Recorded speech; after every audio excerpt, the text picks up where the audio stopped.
This is the unboxing and early impressions of the HUAWEI P50 Pro. We're actually one of the first to get a hands-on unit of this device here in Malaysia, so this is pretty exciting. This is the first P Series HUAWEI device that'll be powered by HarmonyOS, so let's get right into the unboxing. Looking at the box right away, it's very clear that HUAWEI have opted for the slimmer, minimal box design, which basically means there's no charger in the box. Up front on the box, you get powered by HarmonyOS, and on the sides, we've got the variant and storage information. Now keep in mind, this unit is the China commercial unit, which is being sold only in China. There'll be a different packaging and content within the box for the overseas variant, so you might get the charger included. Moving right along, we get the SIM card ejector tool, some paperwork, and a clear case included, and finally, of course, the P50 Pro itself. The colorway that I have here is the Cocoa Gold. That brings us to the build quality and the design on it. The Cocoa Gold looks absolutely brilliant and shimmers from all different directions based on the lighting. The back of the phone is really stylish, but the camera module has definitely taken up the gas stove persona. It's divided into two units called the dual matrix design, with the main camera set up top and the periscope camera at the bottom.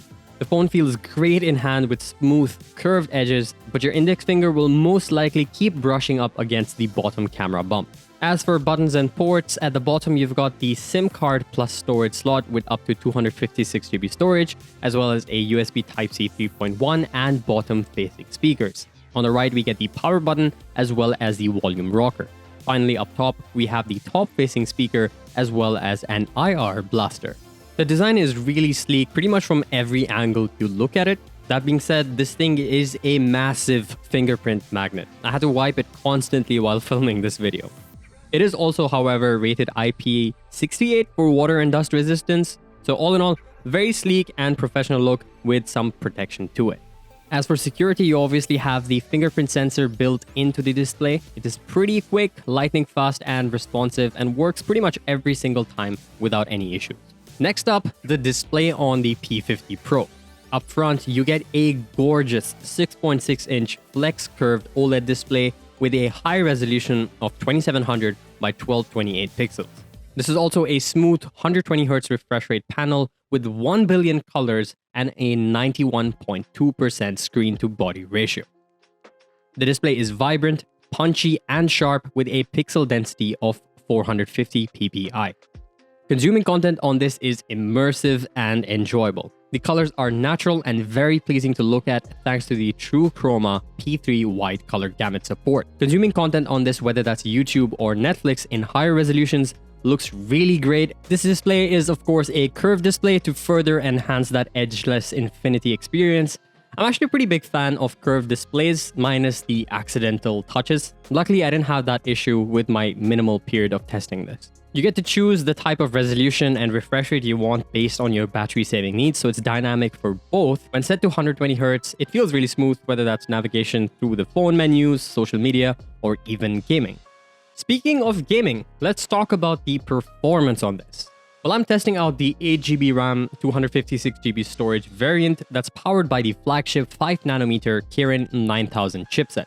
The Kirin 9000 is a pretty solid chipset comparable to the flagship Qualcomm Snapdragon 888. This phone feels great to use in multitasking and gaming without any sort of lag or stutter. Gaming on this feels absolutely great thanks to the 120Hz of refresh rate and 300Hz touch sampling rate. I only got the opportunity to try out Asphalt as of now, but I'll definitely be getting more in depth in future with the final review.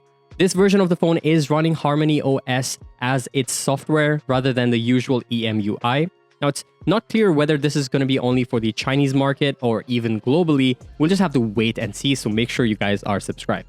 I've used this for about, 2 weeks now, and I feel like HarmonyOS looks fantastic. Kind of like a mix between Android OS and iOS, taking the best of each.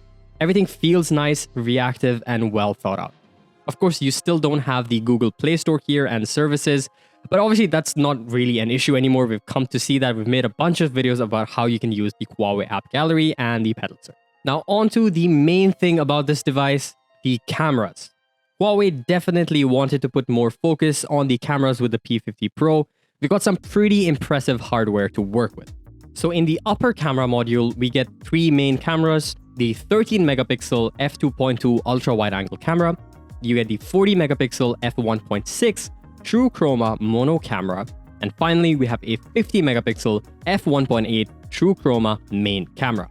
The bottom module comprises of the 64 megapixel f3.5 telephoto periscope camera.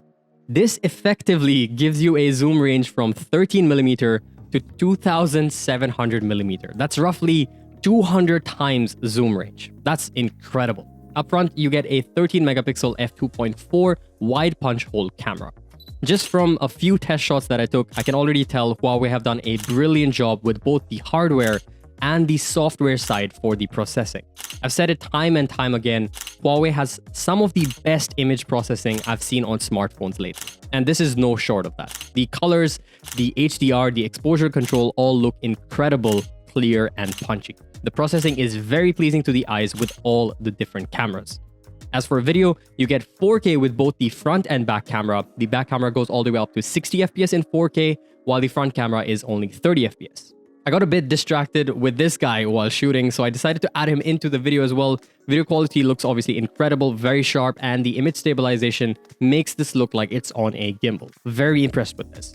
The zoom capabilities are obviously insane. I'm actually very excited to test this camera out in future, so stay tuned for that. You guys know we put a lot of effort in our camera reviews for phones.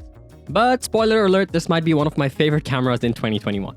Lastly, the battery life. On here, you get a 4360 mAh battery, which is pretty decent, but where it shines is with its support for 66-watt wired supercharge from Huawei. So you can expect this to get you from 0 to 100% in 30 minutes or even less. Now, that's about it for our first impressions on this device. There's obviously a lot more to talk about, but this is just a quick overview on this. I personally want to do a lot more tests on this, especially with the camera, since the main focus of this phone is the camera. So make sure you guys are subbed to the channel if you want to see more content about the operating system as well as the camera systems. Maybe a test between the iPhone versus Huawei or DSLR versus iPhone versus Huawei. So very excited about that. Thank you guys for watching this video. We'll see you again in the next one. Until then, bye-bye.